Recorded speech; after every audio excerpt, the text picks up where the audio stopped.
Students, आप लोग कैसे हैं? आशा करती हूँ कि आप लोग अच्छे ही होंगे। तो स्टूडेंट्स, आज शुरू करते हैं हमारी 4th यूनिट का 11th लेक्चर शुरू करते हैं। हमारी जो यूनिट चल रही है वो 4th यूनिट चल रही है टीचर एजुकेशन की। तो उसमें कई सारे हमने टीचर एजुकेशन के बारे में जो कई सारी वीडियो मैंने बनाई हैं, कई सारे लेक्चर मेरे हो चुके हैं। 11th लेक्चर है। तो आज हम करते हैं students integration of ICT in education, है ना। Integration of ICT in education. तो एज पर UNESCO ICT refers to a diverse set of technology tools and resources used to create, transmit, store and exchange drive। क्या करते हैं, क्या करना है, जो हमारी टेक्नोलॉजी है उसको जो रेफरेंस करते हैं, टेक्नोलॉजी है वो क्या है, किस चीज़ की यूज है, यूज टू क्रिएट। क्या करती है, किससे प्रयोग करते हैं, क्रिएट करने के लिए, ट्रांसमिट करने के लिए यानी कि जो सूचना है उनको प्रेषित करने के लिए, स्टोर करने के लिए, है ना, एक्सचेंज बदलने के लिए। मान लीजिए मैं आपको पढ़ा रही हूँ, आप मुझे उत्तर दे रहे हैं, एक्सचेंज करने के लिए, रिट्राइव पूरा प्राप्त करने के लिए, स्टोर करके रख लिया, जब मन किया तब देख लिया। इस तरीके से टेक्नोलॉजी हम क्या करते हैं, उस टेक्नोलॉजी को हम यूज़ करते हैं, ठीक है। और किस फॉर्म में यूज़ करते हैं, the technological tools and resources include computers, the internet, website, blogs, education network, जैसे कि यूट्यूब पे मैं पढ़ाती हूँ, आप सुनते हैं, आप देखते हैं, इस तरीके से, ठीक है। Image, recorded live broadcasting technologies कौन कौन सी होती हैं, radio, television, podcast, broadcast, webcast and mobile satellite video conferencing etc है, ईटीसी। हाउ टू अब क्या इस तरीके से हम क्या है टेक्नोलॉजी का यूज़ करते हैं। ये सारे फॉर्म है जिन फॉर्म के रूप में हम टेक्नोलॉजी को यूज़ करते हैं, ये सारे इनके फॉर्म है, रूप है उनके।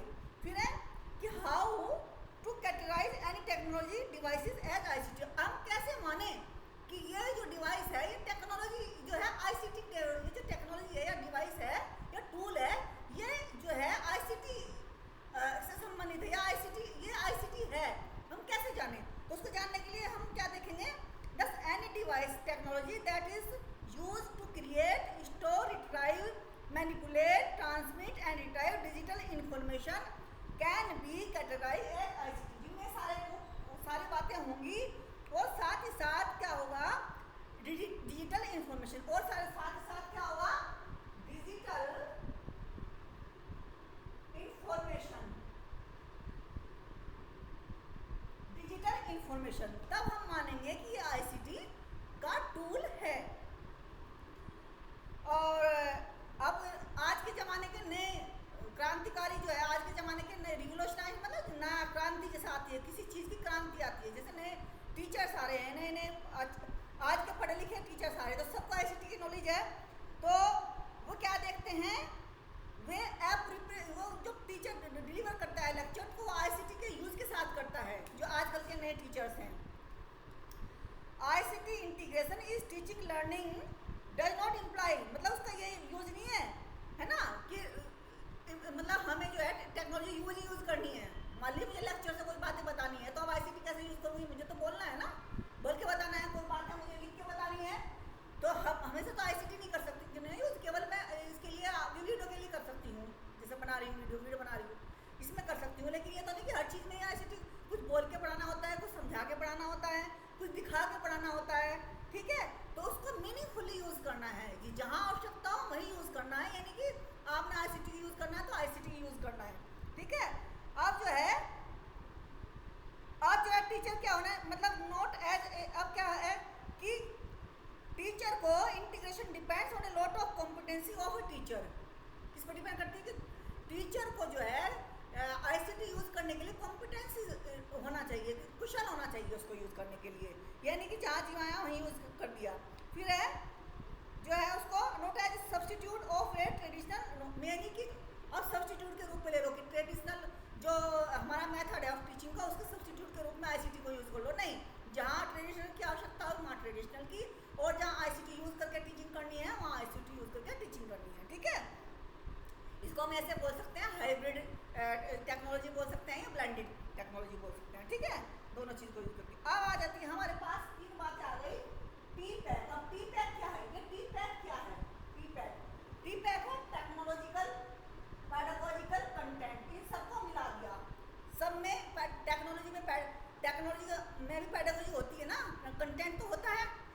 मान लीजिए हम टेक्नोलॉजी में, मान लीजिए हमारा कंटेंट है, उसमें थोड़ा सा हमने टेक्नोलॉजी का इफेक्ट डाल दिया टेक्नोलॉजी का, ठीक है। कंटेंट में पैडागोजी दोनों चीज होगी, टेक्नोलॉजी भी और पैडागोजी भी। तो हमारा जो हम बच्चे को टेक्स्ट पढ़ाएंगे, जो हम बच्चे को कंटेंट डिलीवर करेंगे, वो क्या होगा? जो भी पढ़ाएंगे बच्चे को वो बहुत ही इफेक्टिव होगा, ठीक है। समझने में आसान और इजी टू अंडरस्टैंड होगा और इफेक्टिव होगा और इंटरेस्टिंग होगा, तीनों गुण होंगे उसके अंदर, ठीक है। तो इस तरीके से जैसे अब इसके ये जो टेक्नोलॉजी है, ये ICT, इसके 4 पैरामीटर्स हैं। उन पैरामीटर्स पर खरा उतरना चाहिए, तब हमें पता लगेगा कि जो है टेक्नोलॉजी कैसे यूज करनी है। सबसे पहले क्या देखना होगा? टेक्नोलॉजी को यूज करने से पहले हमें 4 चीजों का ध्यान रखना पड़ेगा। कौन सी है वो 4 चीजें?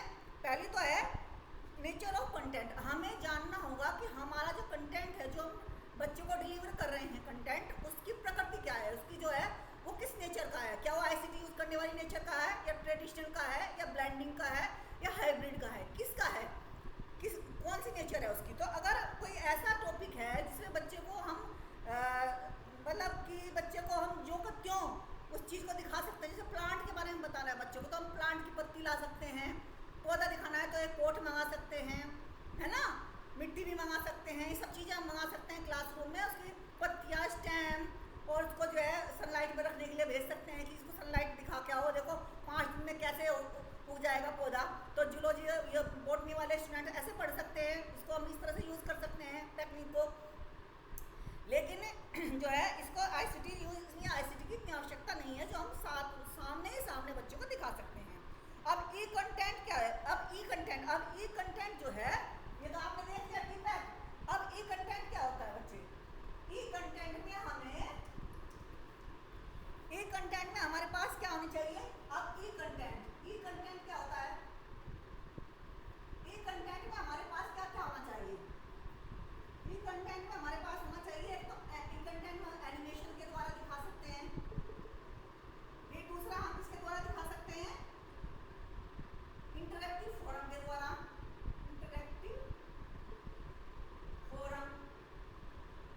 फिर हम दिखा सकते हैं टेक्स्ट के द्वारा। फिर हम दिखा सकते हैं ब्लॉग्स के द्वारा, फिर आर्टिकल के द्वारा, ठीक है। फिर जो है ऑनलाइन वीडियो, ऑडियो, है ना, इन सब के द्वारा हम दिखा सकते हैं। किसके द्वारा दिखा सकते हैं? Animation, interactive forum, text, blogs, articles, video, audio, इन सब के द्वारा हम उसको कंटेंट को डिलीवर कर सकते हैं, ठीक है। तो एनिमेशन के द्वारा जैसे छोटे बच्चे होते हैं, उनको पढ़ाना है छोटे बच्चों को, तो हम एनिमेशन सिखा सकते हैं ना। हम टीचर एजुकेशन की बात कर रहे हैं, तो छोटे बच्चे, मान लीजिए 8th क्लास के बच्चे हैं और उससे छोटे बच्चे हैं, पहली क्लास के बच्चे हैं, तो उनको एनिमेशन के द्वारा हम बहुत सारी कहानियाँ बच्चों को बता सकते हैं, पढ़ा सकते हैं, सिखा सकते हैं, सुना सकते हैं, ठीक है।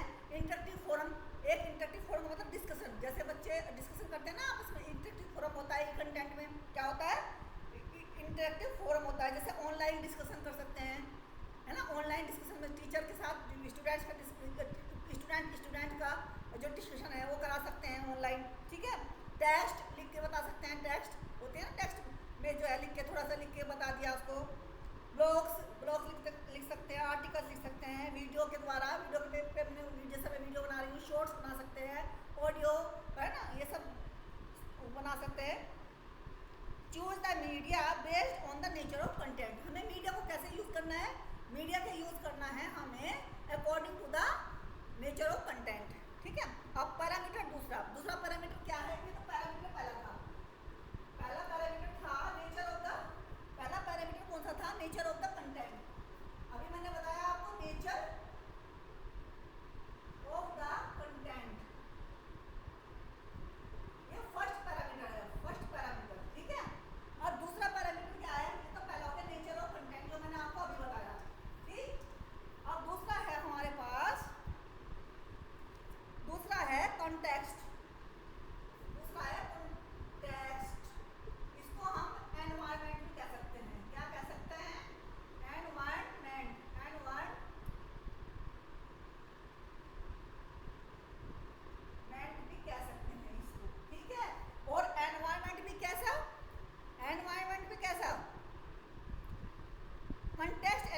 implies the analysis the environment in which ICT enable teaching learning process. कैसे ऑपरेट हो सकती है? जैसे कि हम जनरल इंफ्रास्ट्रक्चर की बात करें, इसमें जनरल इंफ्रास्ट्रक्चर, जैसे कि मान लीजिए हमने इंटरनेट, कंप्यूटर, मेज कुर्सी, इस पर मेज कुर्सी को नहीं कर रहे, कंप्यूटर हो गया, और जो है और क्या हो गया, पीसी हो गया, प्रिंटर हो गया, पीसी हो गए, प्रिंटर हो गए, ठीक है। ये सब की और जो है क्या करते हैं हम, ह्यूमन रिसोर्स, जैसे कि इसके साथ में अब एनवायरमेंट एक तो हो गया जनरल एनवायरमेंट, एक हो गया स्पेशल। स्पेशल कौन सा हो गया कि जैसे कि कोई भी व्यक्ति टेक्निकल नॉलेज का हो, जैसे कि किसी को टेक्निकल नॉलेज ऑफ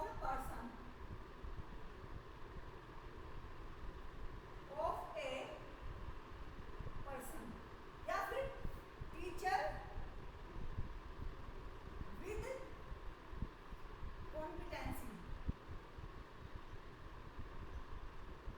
या फिर टीचर कॉम्पिटेंसी होनी चाहिए, यानी कि टीचर कुछ होना चाहिए उसमें, या फिर एक टेक्नीशियन होना चाहिए जो कि जो है आईसीटी के पूरे प्रोग्राम को मैनेज करे, ठीक है। अब जो है इसमें कॉन्टेक्स्ट में क्या आ जाएगा हमारा, पहला तो हो गया, ये हो गया कॉन्टेक्स्ट में। अब इसमें आ जाते हैं, एक और हो गया कॉन्टेक्स्ट में, एक और कॉन्टेक्स्ट में एक हो गया हमारा डेमोग्राफिक, दूसरा हो गया हमारा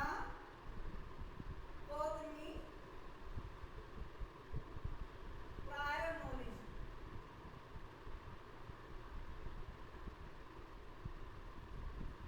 तीसरा हो गया हमारा अफेक्टिव सोशल, या फिर इसको कह लीजिए एटीट्यूड, इसमें आ जाएगा एटीट्यूड और इंटरेस्ट, फिर आ जाएगा हमारा फोर्थ इंडिविजुअल डिफरेंस,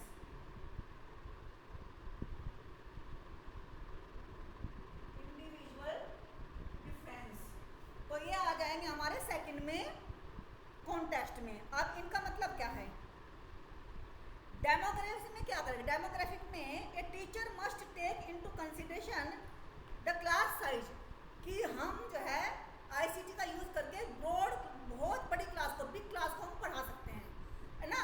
ट्रेडिशनल में छोटे उसको पढ़ाते हैं हम, और आईसीटी का यूज करके हम बड़ी क्लास को भी पढ़ा सकते हैं। तो डेमोग्राफी का ये क्लास साइज मालूम होना चाहिए टीचर को। इंडिविजुअल डिफरेंस, किस बच्चे को आईसीटी आता है, किसको नहीं आता है आईसीटी, कितनी नॉलेज है, मोबाइल भी चलाना आता है कि नहीं आता, ऑन और लैपटॉप को ऑन या ऑफ करना आता है नहीं आता है, ठीक है। इन सब चीज़ों का ध्यान रखना चाहिए। सोशियो इकोनॉमिक, किसी बच्चे के पास मोबाइल है, कोई बच्चा ऐसी आर्थिक स्थिति का है उसके पास मोबाइल नहीं है, या कोई ग्रामीण क्षेत्र से आता है तो वो मोबाइल के बारे में जानकारी नहीं रखता, इन सब चीज़ों की जानकारी रखनी चाहिए टीचर को। और जियोग्राफिकल लोकल एरिया का, कि अगर मैं पढ़ा रही हूँ, मान लीजिए मैं इंटरनेट से पढ़ा रही हूँ, तो वहाँ इंटरनेट का कनेक्शन भी तो होना चाहिए, वहाँ लाइन भी तो होनी चाहिए, तो इन चीज़ों का ध्यान रखना चाहिए। अवेलेबिलिटी एक्सेस टू टेक्नोलॉजी, वहाँ अब मेरा कहने जो मैंने अभी कहा है कि वहाँ अवेलेबिलिटी होनी चाहिए, वहाँ वो तो होना चाहिए, उसका कनेक्शन तो वहाँ तक होना चाहिए, लाइन तो वहाँ तक जानी चाहिए, सेटेलाइट तो वहाँ तक जानी चाहिए, जहाँ का स्टूडेंट है, तभी तो सार्थक हो पाएगा पढ़ाना। कॉग्निटिव एंड प्रायर नॉलेज, अब हमें प्रायर नॉलेज की, कॉग्निटिव प्रायर नॉलेज की, हमें जिन बच्चों को पढ़ा रहे हैं तो हमें उन्हें पढ़ाने से पहले हमें पता होना चाहिए कि बच्चे को कितनी नॉलेज टेक्नोलॉजी की है। अब हम पढ़ा रहे हैं बच्चे को, हम बच्चे से क्विज़ करा रहे हैं, मान लीजिए किसमें टाइम सेट करके, बच्चों को पता ही नहीं कि क्या दबाना है क्या नहीं दबाना है। हमारे बच्चों के पास यानी कि कंप्यूटर है, कंप्यूटर से हम पढ़ा रहे हैं बच्चों को, बच्चे कंप्यूटर का यूज़ करना नहीं जानते हैं, इंटरनेट का यूज़ करना नहीं जानते हैं, तो इस तरीके से हमें उनकी प्रायर नॉलेज को, उनके ज्ञान को भी मापना चाहिए, उसके बाद ही हम आईसीटी को यूज़ कर सकते हैं। फिर है इंडिविजुअल डिफरेंस। अब इंडिविजुअल डिफरेंस का क्या है, इंडिविजुअल डिफरेंस का बच्चों का, और बच्चे का इंटरेस्ट होना चाहिए, उसमें एटीट्यूड इंटरेस्ट होना चाहिए उसकी तरफ, आईसीटी की तरफ। कुछ बच्चे ऐसे उनको और नहीं है तो उन्हें पैदा करना चाहिए, उनको मतलब उनको वो क्या करना चाहिए, मोटिवेट करना चाहिए उस तरफ। इंडिविजुअल डिफरेंस क्या है कि मान लीजिए आईक्यू लेवल बच्चों का मान लीजिए इंडिविजुअल डिफरेंस, कुछ बच्चे कुछ तरीके के होते हैं, कुछ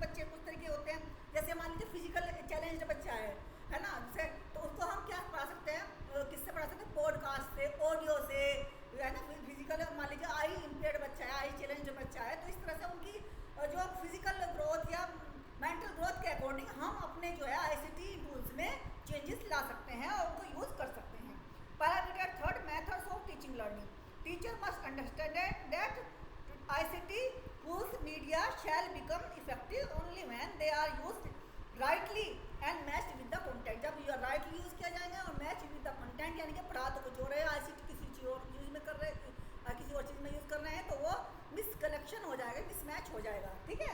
अब पैरामीटर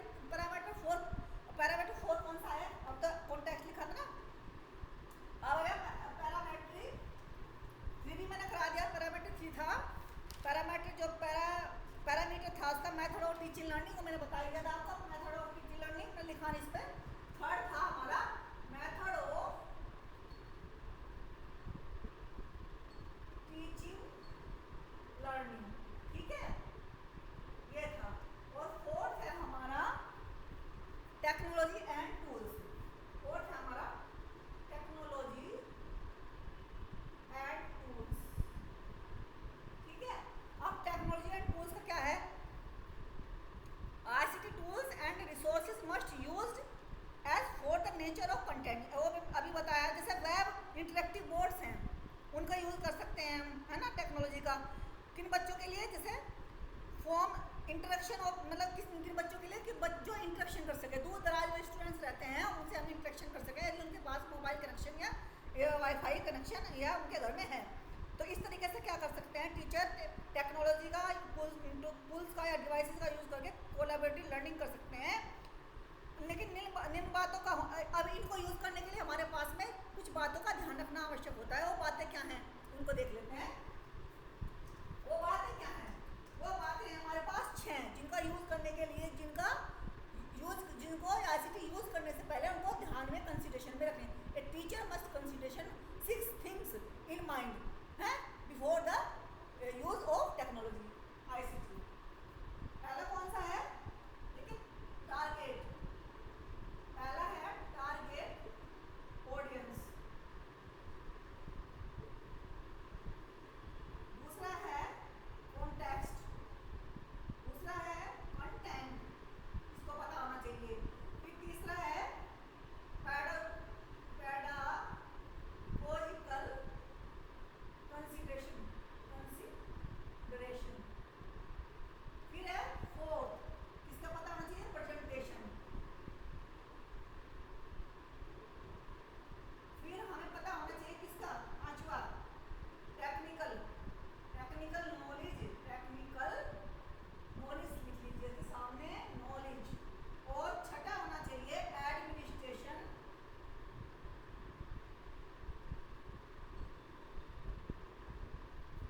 कंसिडरेशन, ये होनी चाहिए। ये 6 चीजों का हमें पता होना चाहिए।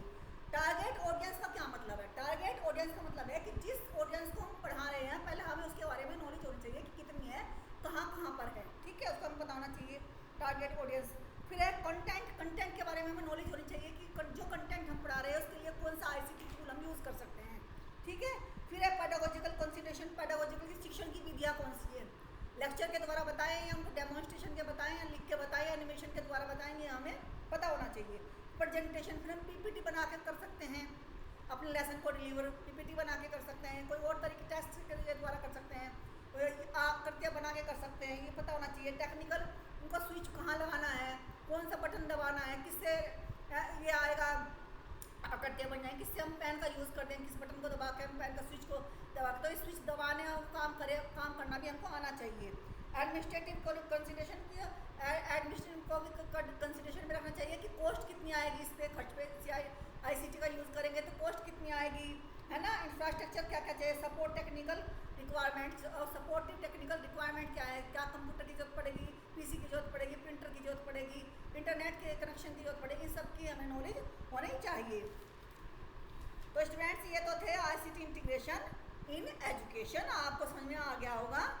अब आते हैं नेक्स्ट टॉपिक है हमारा, नेक्स्ट टॉपिक है quality enhancement for professionalisation of teacher education. ये तो हो गया हमारा ICT का। अब आ जाते हैं हम,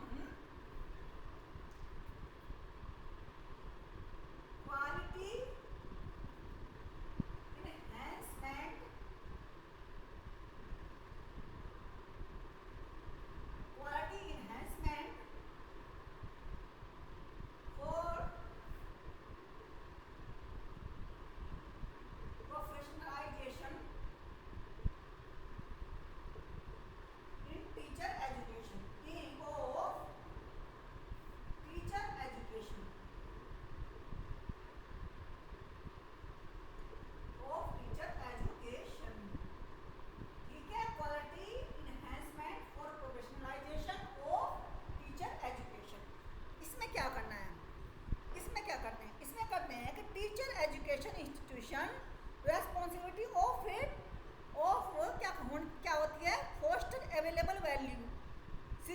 एमंग स्टूडेंट, एमंग जो है टीचर स्टूडेंट जो होते हैं ना, है ना, वुड बी टीचर्स, उनमें social cultural economic and environmental realities at the local and national and global, किस पर, at the national, local, national and global स्तर पर, लेवल पर हमें क्या है कि टीचर एजुकेटर जो वुड बी टीचर्स हैं उनके अंदर वो हमें अवेलेबिलिटी क्या करनी है, उनके अंदर क्या करनी है, रेस्पॉन्सिबिलिटी डालनी है, फोस्टर कर, रेस्पॉन्सिबिलिटी को फोस्टर करना है, उत्पन्न करना है, उनको desirable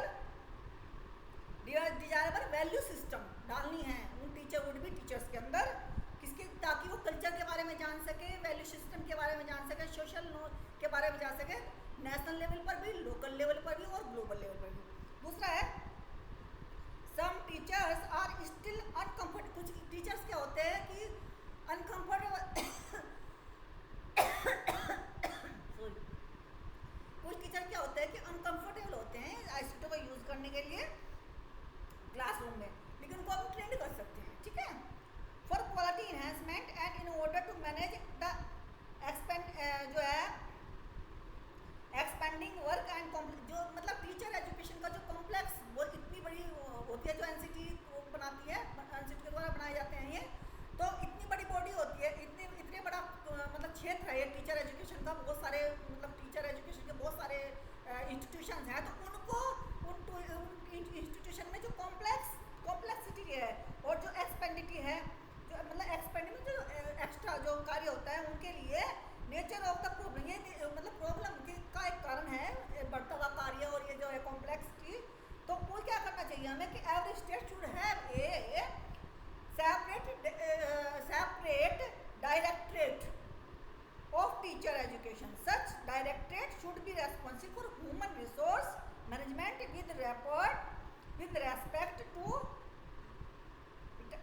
and various level of teacher in the concerned state, मतलब कि जो कंसर्न स्टेट है उनमें जो है क्या करना चाहिए, management with respect to recruitment of various level of teacher, recruitment में ट्रेनिंग, रिक्रूटमेंट मतलब जो ट्रेनिंग, वेरियस जितने भी टीचर एजुकेशन में बहुत सारे वेरियस इंस्टीट्यूशन है उनके बारे उनको क्या करना चाहिए, उनके लिए क्या करना चाहिए, for human resource recruitment of various management with respect to recruitment of various level of teacher in the concerned state, वो उनको स्थापित करना चाहिए, इनको स्थापित करना चाहिए रिक्रूटमेंट के लिए कंसर्न स्टेट में क्या करना चाहिए, डायरेक्टरेट को स्थापित करना चाहिए।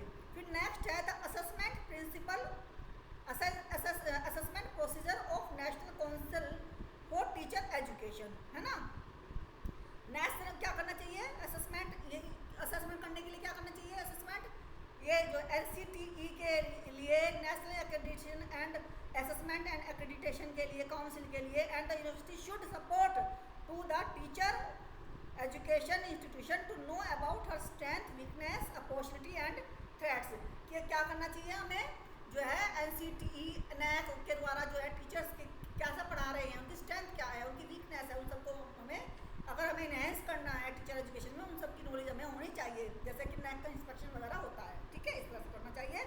The curriculum is becoming enriching with each passing day, जैसे करिकुलम है, आज का करिकुलम क्या है कि नित्य नया प्रतिदिन बदल रहा है, नए नए खोज हो रही है, नई नई टेक्नोलॉजी आ रही है, तो जो है करिकुलम में भी परिवर्तन हो रहा है, चेंज हो रहा है, तो उसी के अकॉर्डिंग टीचर को भी ट्रेंड करना चाहिए, सिखाना चाहिए, उनके लिए इन सर्विस प्रोग्राम्स होने चाहिए, वर्कशॉप्स होने चाहिए, है ना, फ्रेशर्स प्रोग्राम होना चाहिए उन टीचर्स को सिखाने के लिए। अब नेक्स्ट है alternative models of teacher education, जैसे कि बीएससी बीएड, बीकॉम बीएड, इन टैप का भी प्रोग्राम, आई टैप का भी प्रोग्राम अब आ रहा है, बीएलएड 4 साल की है, इस तरह के प्रोग्राम्स के बारे में भी टीचर्स को, जो पुराने टीचर्स हैं उनको नए जो हमारे नए टीचर मॉडल बन रहे हैं इनके बारे में भी जानकारी देनी चाहिए।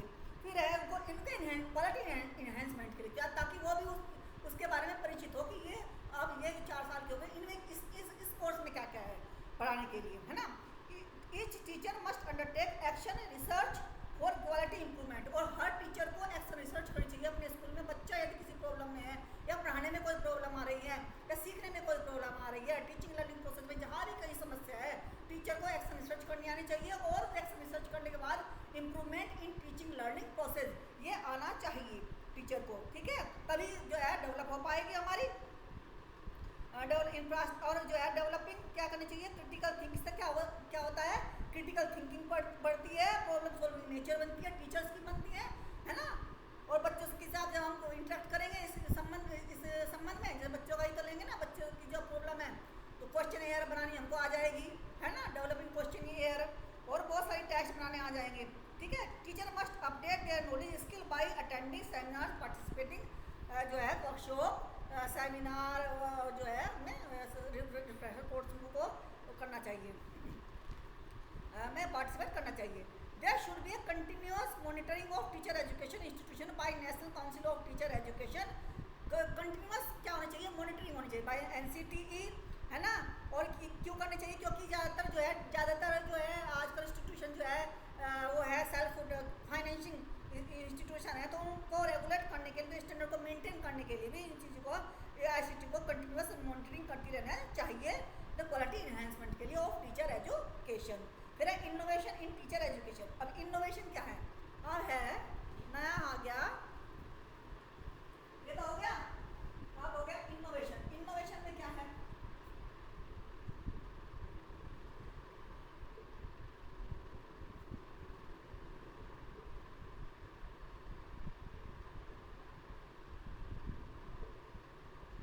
Innovation of teacher education. इसमें क्या है, सबसे पहला वर्चुअल लर्निंग, फिर दूसरा क्या है, assessment of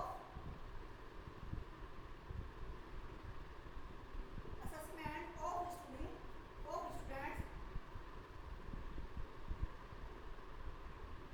by using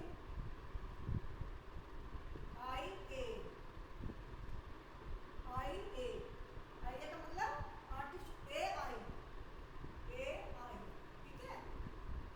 third है गैमिफिकेशन, है ना। और कौन सा है, फिर है हमारा कोलाबोरेटिव एंड टीम टीचिंग। फिर है हमारा, ये देख लीजिए आप, फ्लिप्ड क्लासरूम। कौन सा है, फिर है हमारा फ्लिप्ड क्लासरूम। इसमें से बहुत क्वेश्चन आते हैं स्टूडेंट्स, फ्लिप्ड क्लासरूम में से बहुत सारे क्वेश्चन आते हैं। और जो है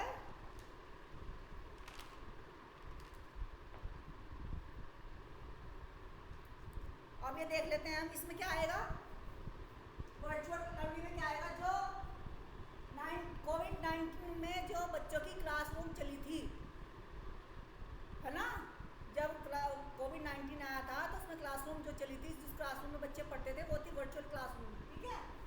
assessment of student by using AI, assessment के साथ AI टूल से भी असेसमेंट हम बच्चों का कर सकते हैं।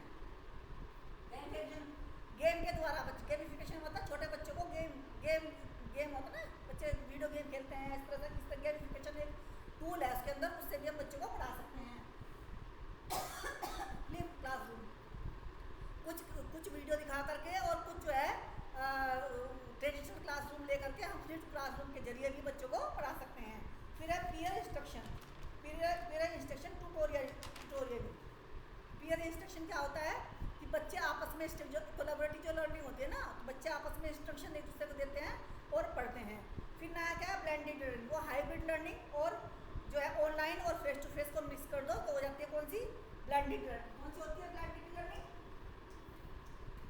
एक और है इसका, ये है ब्लेंडेड लर्निंग।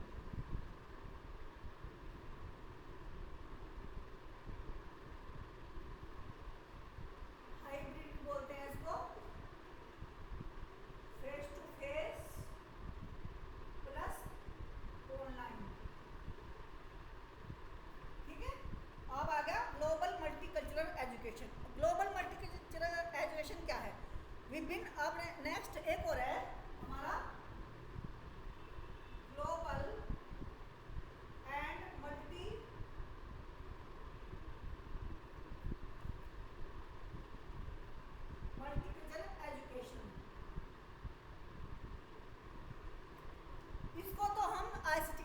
लिए जब हम इंटरनेट पे हम देखते हैं तो हम सब संस्कृतियों से, जैसे कैसा थाईलैंड का, क्या रहन सहन थाईलैंड का है, क्या क्या नाम अमेरिका का है, क्या इंग्लैंड का है, क्या रशिया का है, सारे कल्चर हम देख लेते हैं, है ना।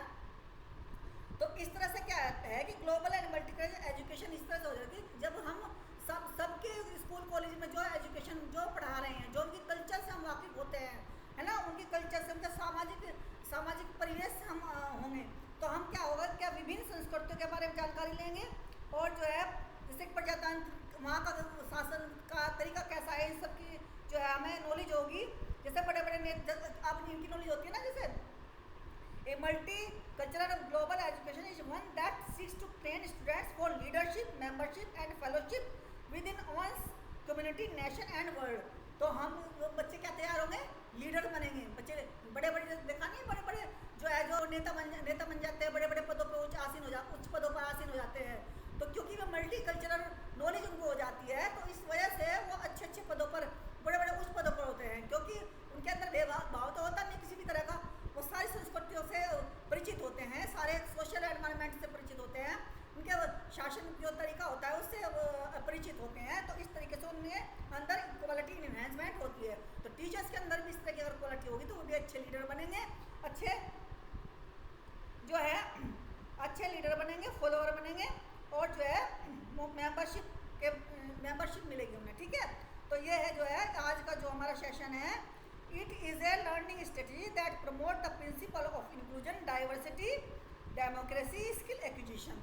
ठीक है, ये वो स्ट्रेटजी है जो लर्निंग जो है आपकी स्किल एक्विजिशन, स्किल्स बढ़ेगी, आपकी स्किल्स बढ़ेगी, डेमोक्रेसी, डाइवर्सिटी और क्या बनेगी, इंक्लूसिवनेस भी बढ़ेगी। और इसका क्या होगा कि हमारे अंदर क्या भावना पैदा होगी, वसुधैव कुटुंबकम, राष्ट्र के प्रति भी हम बहुत अच्छा विचार करेंगे, रखेंगे, और जो है diversity in unity, unity in diversity, ये यूनिटी इन डाइवर्सिटी, और जो है